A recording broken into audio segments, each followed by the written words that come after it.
بندہ پروردگارم امت احمد نبی دوست دارے چار یارم تابع اولاد علی مذہب حنفی ادارم ملت حضرت خلیل خاک پائے غوث اعظم زیر سایہ ہر ولی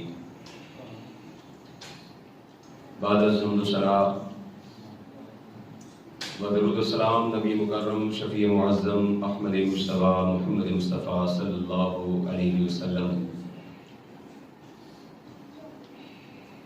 معزز و محتشم سامعین ذی وقار، قرآن مجید فرقان حمید سے جو آئے مقدسہ مطہرہ منورہ تلاوت کرنے کا شرف حاصل ہوا، اللہ تبارک و تعالیٰ کی بارگاہ میں دعا گو ہوں کہ خالق کائنات مجھے حق بیان کرنے کی، ہم سب کو حق کو سن کر اسے قبول کرنے کی، اس پر عمل کرنے کی اور اس پر قائم رہنے کی توفیق عطا فرمائے۔ آمین۔ خالق کائنات قرآن مجید فرقان حمید کے اندر ارشاد فرماتا ہے، یا ایھا الذین آمنوا اتقوا اللہ وکونوا مع الصادقین، اے ایمان والو اللہ سے ڈرو اور سچوں کی صحبت اور سنگت اختیار کرو۔ معزز و محتشم سامعین وقار، اس آیت مبارکہ کے ضمن میں آج میں جس ہستی کا ذکر کرنے کا ارادہ رکھتا ہوں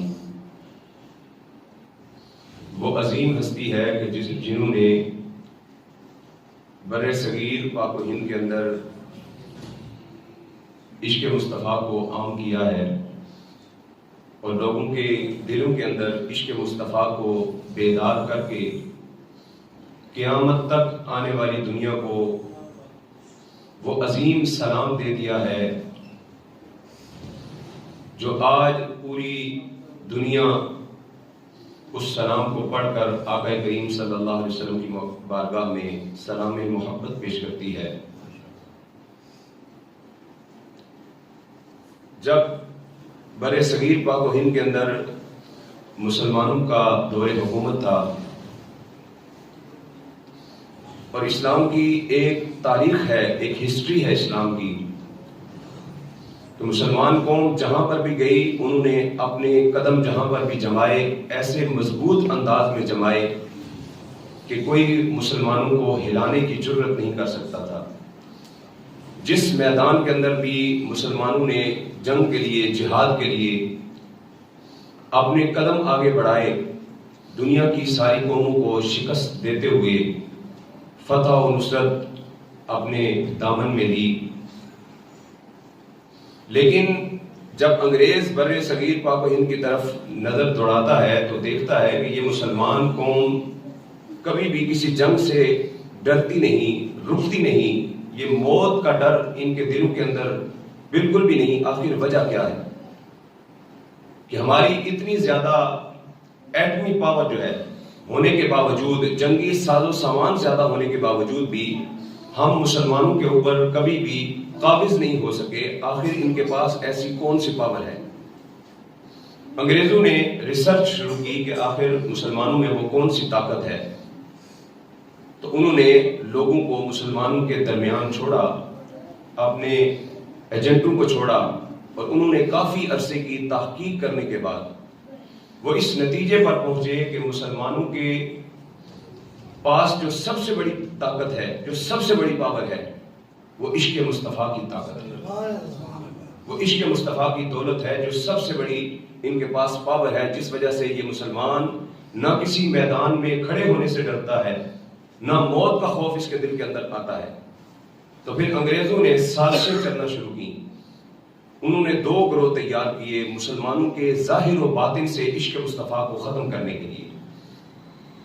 ایک گروہ جو بظاہر ترقی یافتہ ذہن رکھنے والا، ماڈرن ذہن رکھنے والا، جس کو آج سیکولرزم کہا جاتا ہے، سیکولر ذہن رکھنے والے افراد کا انہوں نے تیار کیا، جنہوں نے مسلمانوں کے عظیم شعار کو ان سے چھین لیا، جو ظاہری وضع قطع سنت مصطفیٰ کے مطابق رکھنے والے تھے، انہوں سے لباس کو چھینا، جو مسلمان سر کے اوپر امامہ سجانے والے، ٹوپی رکھنے والے تھے، انہوں نے اس گروہ کے ذریعے سے ان کے سروں سے ٹوپیوں کو اتروایا۔ جو مسلمان سنت مصطفیٰ سمجھتے ہوئے چہرے پر داڑھی سجاتے تھے، انہوں نے داڑھی کو منانا شروع کروا دیا۔ جو عورتیں سروں سے کبھی دوپٹہ نہیں اتارتی تھیں، ان کے سروں سے دوپٹے چھین لیے۔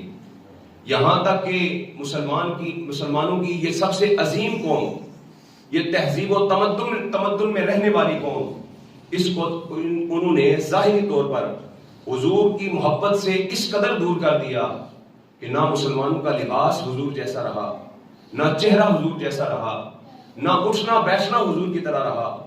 اس گروہ نے مسلمانوں کے ظاہر کو تبدیل کر دیا۔ پھر دوسرا گروہ، انہوں نے مسلمانوں کے باطن پر، ایمان پر حملہ کرنے کے لیے تیار کیا، جن کو بظاہر جبے کبے پہنائے گئے، داڑیاں بھی رکھوائی گئیں، قرآن بھی سکھایا گیا، دین بھی سکھایا گیا، لیکن ایسے انہوں نے دین کے اندر رخنا ڈالا اور مسلمانوں کے اندر شرک و بدعت کا بیج ایسا بویا کہ مسلمان قوم جو ہے وہ کوئی بھی کام کرنے سے پہلے خوف و ہراس کے اندر مبتلا ہو گئی۔ ان کے دل کے اندر یہ خیال پیدا ہونے لگا کہ کہیں ہم شرک تو نہیں کرنے لگے، اولیاء کے مزارات پر جا کر کہیں ہم شرک تو نہیں کرنے لگے، کسی ولی کی، کسی بڑے کی تعظیم کر کے کہیں ہم شرک کے اندر تو نہیں مبتلا ہو جائیں گے۔ تو ایک گروہ نے ظاہر کو چھین لیا اور دوسرے گروہ نے باطن کے اوپر حملہ کیا، اور یہ اتنا کاری حملہ تھا کہ مسلمان آہستہ آہستہ ان کاموں کے اندر مبتلا ہوتے جا رہے تھے۔ ایسے دور کے اندر اللہ تبارک و تعالیٰ نے مسلمانوں کے اوپر کرم کیا، اپنا فضل فرمایا، اور اللہ تبارک و تعالیٰ نے ان تمام فتنوں سے مقابلہ کرنے کے لیے اس عظیم ہستی کو بھیجا جس کو آج ہم اعلیٰ حضرت کہتے ہیں۔ اعلیٰ حضرت عظیم المرتبت امام عشق و محبت الشاہ امام احمد رضا فاضل بریلوی رحمۃ اللہ تعالیٰ علیہ، ان کو اللہ تبارک و تعالیٰ نے اس میدان کے اندر بھیجا، اور اعلیٰ حضرت فاضل بریلوی رحمۃ اللہ تعالیٰ علیہ نے آ کر امت مسلمہ کو بیدار کیا کہ اے مسلمانوں، تم کوئی انجانی قوم نہیں ہو کہ اچانک کہیں سے کوئی اٹھ کر تمہارے اوپر حملہ کرے گا، تمہارے دینی معاملات کو بگاڑنے کی کوشش کرے گا، تمہارے دلوں سے محبت رسول کو ختم کرنے کی کوشش کرے گا۔ تو تم کوئی اچانک بننے والی قوم نہیں ہو، تمہاری 1400 سال سے تاریخ ہے، تم اپنے نبی سے وفا کرنے والے لوگ ہو، اور یاد رکھو جو لوگ تمہارے دلوں سے محبت مصطفیٰ کو ختم کرنا چاہتے ہیں، ان کے سامنے جا کر انہیں یہ اعلان کر کے بتا دو کہ یہ احمد رضا کا نعرہ ہے جسے ہر زبان پر عام کر دو کہ سب سے اولیٰ ہو اعلیٰ ہمارا نبی، سب سے اولیٰ ہو اعلیٰ ہمارا نبی، سب سے بالا ہو اعلیٰ ہمارا نبی، اپنے مولا کا پیارا ہمارا نبی، دونوں عالم کا دولہا ہمارا نبی، خلق سے اولیاء سے رسول، خلق سے اولیاء سے رسول، اور رسولوں سے اعلیٰ ہمارا نبی، سب سے اولیٰ ہو اعلیٰ ہمارا نبی۔ اس طرح اعلیٰ حضرت فاضل بریلوی رحمۃ اللہ تعالیٰ علیہ نے وہ عظیم کلام لکھے جنہوں نے مسلمانوں کے دل کی دنیا کو تبدیل کرنا شروع کر دیا، اور دوبارہ مسلمانوں کے دلوں کے اندر عشق مصطفیٰ کو بیدار کر کے اعلیٰ حضرت فاضل بریلوی رحمۃ اللہ تعالیٰ علیہ نے وہ عظیم کام سر انجام دیا جو انگریز کا پراپوگنڈا تھا۔ اور ہر ایک شخصیت کی ایک پہچان ہوتی ہے، اعلیٰ حضرت فاضل بریلوی رحمۃ اللہ تعالیٰ علیہ کی پہچان عشق مصطفیٰ ہے، عشق مصطفیٰ ان کی پہچان ہے۔ وہ ایک بہت بڑے عالم دین تھے، بہت ہی پیارے حافظ قرآن تھے، اور صرف دینی علوم ہی نہیں بلکہ دنیاوی علوم پر بھی دسترس رکھتے تھے، یہاں تک کہ 70 سے زائد علوم پر آپ کو مہارت حاصل تھی، 70 سے زائد علوم۔ اور ہمارے ملک پاکستان کے عظیم سائنٹسٹ، عظیم سائنسدان ڈاکٹر عبد القدیر خان کا چند سال قبل روزنامہ جنگ کے اندر ایک مضمون شائع ہوا۔ آج کی خبر اخبار کے اندر بھی اعلیٰ حضرت فاضل بریلوی رحمۃ اللہ تعالیٰ علیہ کی حوالے سے ایک مضمون شائع ہوا ہے، جس کے اندر انہوں نے ڈاکٹر عبد القدیر خان کا حوالہ دیا ہے۔ ڈاکٹر عبد القدیر خان ہمارے ملک پاکستان کا سب سے عظیم سائنسدان، وہ فرماتے ہیں کہ میرے دل کے اندر یہ ہمیشہ تڑپ تھی، میں نے بڑے علماء کو سنا، میرے دل کے اندر یہ تڑپ تھی کہ کوئی ایسا عالم دین ہو جو قرآن کے ساتھ ساتھ سائنس کو بھی جانتا ہو، جو قرآن کے ساتھ ساتھ سائنسی علوم کو بھی جانتا ہو، دینی علوم کے ساتھ سائنسی علوم بھی اپنے سینے کے اندر محفوظ رکھتا ہو۔ تو ڈاکٹر عبد القدیر خان نے لکھا کہ میری یہ تڑپ، میری یہ پیاس جو ہے اس وقت بجھی ہے جب میں نے احمد رضا کی تعلیمات کو پڑھا ہے۔ احمد رضا کی تعلیمات کو پڑھنے کے بعد مجھے پتا چلا ہے کہ یہ صرف ایک عالم دین نہیں بلکہ عظیم سائنسدان بھی ہے، لیکن اس کے باوجود اعلیٰ حضرت نے اپنے آپ کو سائنسدان مشہور نہیں کیا، سائنسدان کہلوانا پسند نہیں کیا۔ آپ بہت بڑے مفتی تھے، ایک دو فتوے نہیں بلکہ آپ کے فتاوی جات سے فتاوی رضویہ کی 30 جلدیں بھری ہوئی ہیں، اور ایک ایک فتوے کے اوپر بے شمار دلائل پیش کرنے والی ہستی، لیکن اپنے آپ کو کبھی مفتی بھی نہیں کہلوایا۔ آپ بہت بڑے عظیم مفسر تھے۔ ایک مرتبہ سورہ دحا کے اوپر آپ نے تقریر شروع کی، 6 گھنٹے گزر گئے، مگر سورہ دحا کی تفسیر جو ہے وہ مکمل نہ ہوئی۔ لیکن آپ کو مفسر کہلانے پر ناز نہیں تھا۔ آپ بہت بڑے خطیب تھے، لیکن آپ کو خطابت پر ناز نہیں تھا۔ آپ مفسر تھے، محدث تھے، مگر آپ کو ان تمام علوم پر ناز نہیں تھا۔ آپ عظیم سائنسدان تھے، مگر سائنسدان ہونے پر بھی آپ کو ناز نہیں تھا۔ آپ بہت بڑے ریاضی دان تھے، مگر ریاضی دان ہونے پر بھی ناز نہیں تھا۔ اگر احمد رضا کو کسی بات پر ناز تھا تو اس بات پر ناز تھا کہ احمد رضا مصطفیٰ کا غلام ہے، مصطفیٰ کی غلامی پر ناز تھا احمد رضا کو، اور اسی پر وہ ساری زندگی فخر کرتے رہے، کیونکہ یہ وہ دولت ہے جو ہر کسی کو عطا نہیں ہوتی۔ ہر ایک کو اللہ تبارک و تعالیٰ عشق مصطفیٰ کی دولت عطا نہیں کرتا، لیکن جس کو مل جاتی ہے بظاہر اس کا رنگ کالا بھی ہو، بظاہر وہ غلام کی حیثیت بھی رکھتا ہو، لیکن جب سینے کے اندر عشق مصطفیٰ آ جاتا ہے تو وہ بلال بھی عاشقوں کا امام بن جایا کرتا۔ اور یہی دولت عشق مصطفیٰ کی جب یمن کے اونٹ چرانے والے اویس کرنی کو مل جاتی ہے تو اویس کرنی بھی پھر اویس کرنی نہیں رہتے بلکہ سید التابعین بن جاتے ہیں، کیونکہ اللہ تبارک و تعالیٰ کے محبوب کے عشق کی محبت ایسی ہے جس نے کائنات کے اندر اپنے سینے کے اندر عشق مصطفیٰ کو محفوظ کر لیا۔ کائنات کے اندر اس کا ستارہ چمکتا رہ گیا۔ کائنات کی کوئی بھی چیز اگر چمکی ہے تو عشق مصطفیٰ سے چمکی ہے۔ اسی لیے تو اعلیٰ حضرت فاضل بریلوی رحمۃ اللہ تعالیٰ علیہ فرماتے ہیں، چمک تجھ سے پاتے ہیں سب پانے والے، مل کر پڑھیے، چمک تجھ سے پاتے ہیں سب پانے والے، میرا دل بھی چمکا دے چمکانے والے۔ کائنات کے اندر جتنی بھی چیزیں چمکی ہیں آقا کریم صلی اللہ علیہ وسلم کی محبت سے چمکی ہیں۔ سائنس کہتی ہے کہ ستارے جو آسمان کے اوپر چمکتے ہیں، ان ستاروں کی روشنی اپنی نہیں ہوتی بلکہ یہ سورج سے روشنی لے کر چمک رہے ہوتے ہیں۔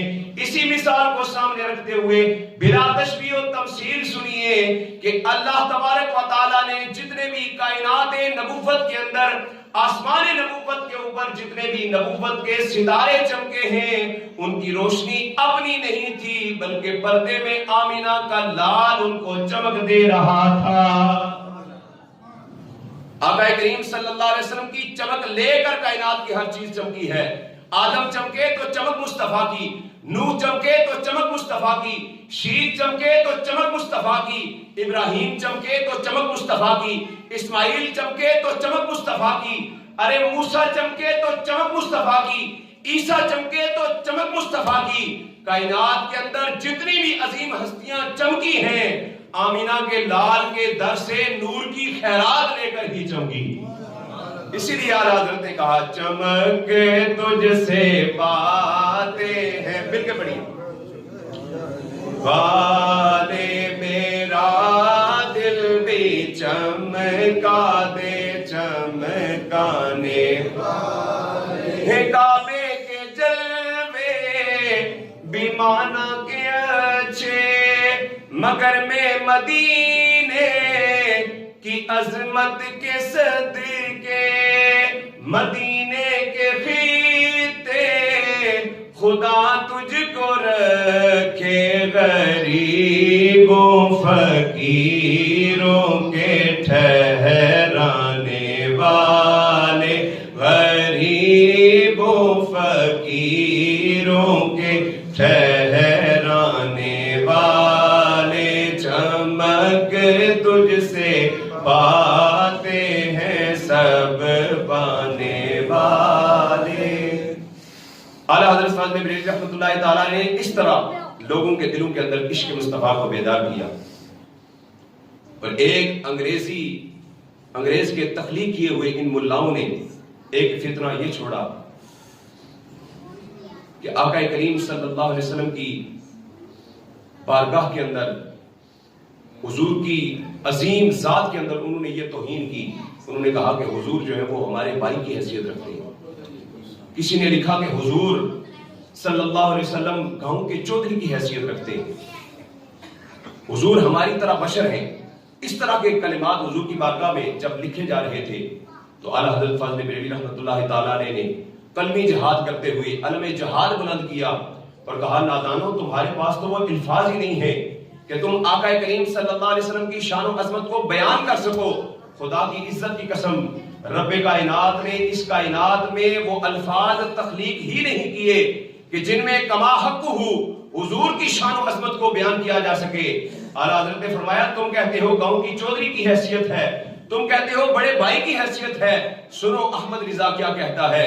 احمد رضا کہتا ہے، سرور کہوں کہ مالکو مولا کہوں تجھے، سرور کہوں کہ مالکو مولا کہوں تجھے، باغ خلیل کا گلے زیبا کہوں تجھے، باغ خلیل کا گلے زیبا کہوں تجھے، اور تیرے تو وصف عیب تناہی سے ہے بری، تیرے تو وصف عیب تناہی سے ہے بری، حیران ہوں میرے شاہ کہ کیا کیا کہوں تجھے، حیران ہوں میرے شاہ کہ کیا کیا کہوں تجھے۔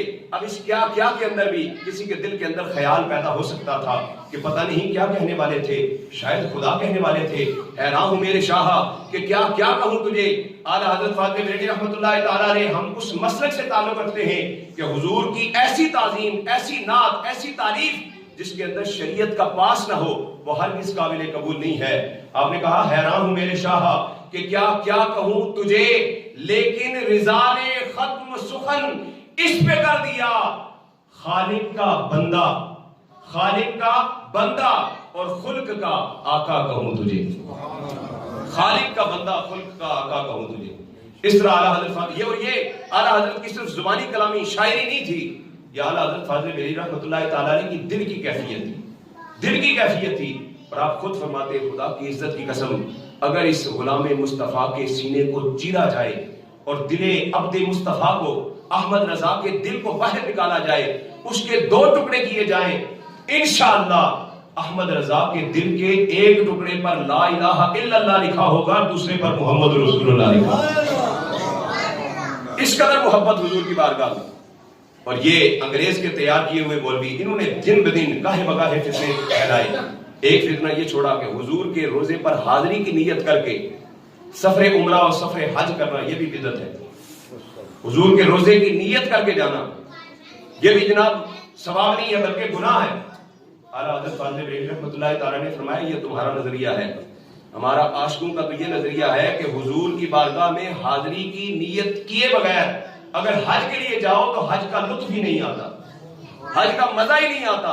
آپ فرماتے ہیں، ان کے طفیل حج بھی خدا نے کرا دیے، ان کے طفیل حج بھی خدا نے کرا دیے، اصل مراد حاضری اس پاک در کی ہے، اصل مراد حاضری اس پاک در کی ہے۔ اور جو کعبۃ اللہ کی زیارت کر کے آئے ہیں، جو حج کر کے آئے ہیں، ہمارے صوفی کپور صاحب بھی ماشاءاللہ یہ بھی حج شریف سے ہو کے آئے، دیگر جتنے بھی احباب جنہوں نے بیت اللہ کی زیارت کی ہے، کعبۃ اللہ کا جو میزاب رحمت ہے، جو پرنالہ ہے، جو پرنالہ ایسے نکلا ہوا ہے کعبۃ اللہ کا، اعلیٰ حضرت فاضل بریلوی رحمۃ اللہ تعالیٰ نے جب کعبۃ اللہ میں پہنچے نا تو اس پرنالے کو دیکھ کر اس پرنالے کی سمت کا جب تعین کیا، آج بھی آپ تحقیق پڑھیں علماء کی تو کعبۃ اللہ کا جو پرنالہ ہے نا، اس کی عین سمت، وہ جو سمت ہے وہ عین چہرہ ودھا کی طرف ہے، عین حضور صلی اللہ علیہ وسلم کے روزے کی طرف ہے، اور اس کی سمت، اس کی سیر جو ہے حضور صلی اللہ علیہ وسلم کے چہرہ انور کی طرف ہے۔ اعلیٰ حضرت فاضل بریلوی رحمۃ اللہ تعالیٰ علیہ نے جب میزاب رحمت کے اس پرنالے کو دیکھا تو آپ فرمانے لگے، غور سے سن تو رضا، کعبے سے آتی ہے صدا، غور سے سن تو رضا، کعبے سے آتی ہے صدا، میری آنکھوں سے میرے پیارے کا روزہ دیکھو، حاجیوں آؤ شہنشاہ کا روزہ دیکھو۔ ارے کعبہ تو دیکھ چکے، اب کعبے کا کعبہ دیکھو، کعبہ تو دیکھ لیا ہے، اب کعبے کا کعبہ۔ فرمایا تم تو کہتے ہو کہ حضور صلی اللہ علیہ وسلم کے روزے کی نیت کر کے عمرہ کرو تو عمرہ نہیں ہوتا، ہم کہتے ہیں حضور کے روزے کی نیت کیے بغیر اگر ہم زیارت کعبہ بھی کرتے ہیں تو ہمیں لطف نہیں آتا ہے۔ اور اعلیٰ حضرت فاضل بریلوی رحمۃ اللہ تعالیٰ نے پھر انہوں نے یہ شوشہ چھوڑا کہ نماز کی حالت کے اندر اگر گدھے اور بیل کا خیال آ جائے، نعوذ باللہ، گدھے اور بیل کا خیال آ جائے تو نماز میں کوئی فرق نہیں پڑتا، لیکن اگر رسول اللہ کا خیال نماز کے اندر آ جائے تو نماز ٹوٹ جاتی ہے۔ آپ تو عشق دید سینے میں رکھنے والے ہیں نا، تو آپ نے نعوذ باللہ استغفر اللہ کہا ہے، لیکن ان لوگوں نے اس پر فلسفہ بھی بتایا ہے، دلیلیں بھی دی ہیں۔ وجہ بھائی کہنے لگے وجہ یہ ہے کہ جب کسی گدھے اور بیل کا خیال دل کے اندر آئے گا تو تعظیم نہیں آئے گی، گدھے اور بیل کا خیال تعظیماً نہیں آتا، جب حضور کا خیال آئے گا تو دل کے اندر تعظیم ہوگی، اور جب حضور کی تعظیم، غیر خدا کی تعظیم نماز کے اندر آ گئی تو اب نماز جو ہے وہ باطل ہو جائے گی، نماز ٹوٹ جائے گی۔ اللہ اکبر۔ اعلیٰ حضرت فاضل بریلوی رحمۃ اللہ تعالیٰ نے اس کا جواب دیتے ہوئے آپ نے ارشاد فرمایا، تم کہتے ہو خیال مصطفیٰ آئے تو نماز مکمل نہیں ہوتی، ٹوٹ جاتی ہے۔